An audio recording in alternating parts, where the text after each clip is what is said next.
ఇక బీజేపీ ప్రభుత్వం మతపరమైన రాజకీయం చేస్తుందని రాముడి పేరు చెప్పి ఓట్లు అడుగుతున్నారని ఎమ్మెల్యే నాగరాజు ఆరోపించారు. రాముడు ఒక బీజేపీ పార్టీకే సొంతం కాదు, మనందరికీ దేవుడని అన్నారు.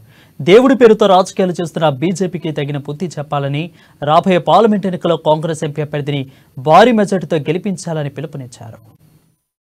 అమ్మాయిని మనం గెలిపించవలసిన బాధ్యత ఉంది. ప్రతి ఒక్కరము కూడా భుజం భుజం చేతులు కలిపి గెలిపించాలి. రేపు ఏముందమ్మా? రేపు పండుగ. ఏం పండుగ అన్న? ఏం పండుగ అన్న? ఒకసారి మన అందరం జై శ్రీరామ్ అందామా? జై శ్రీరామ్.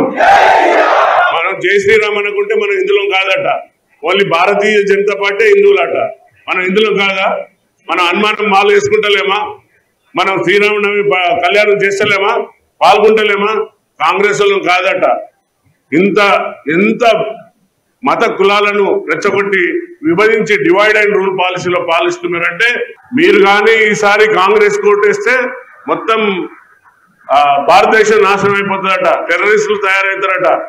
భారతదేశం కాపాడింది 60 ఏళ్ళు 70 ఏళ్ళు కాపాడింది కాంగ్రెస్ పార్టీ. ప్రతి రక్తం బొట్టు కార్చింది కాంగ్రెస్.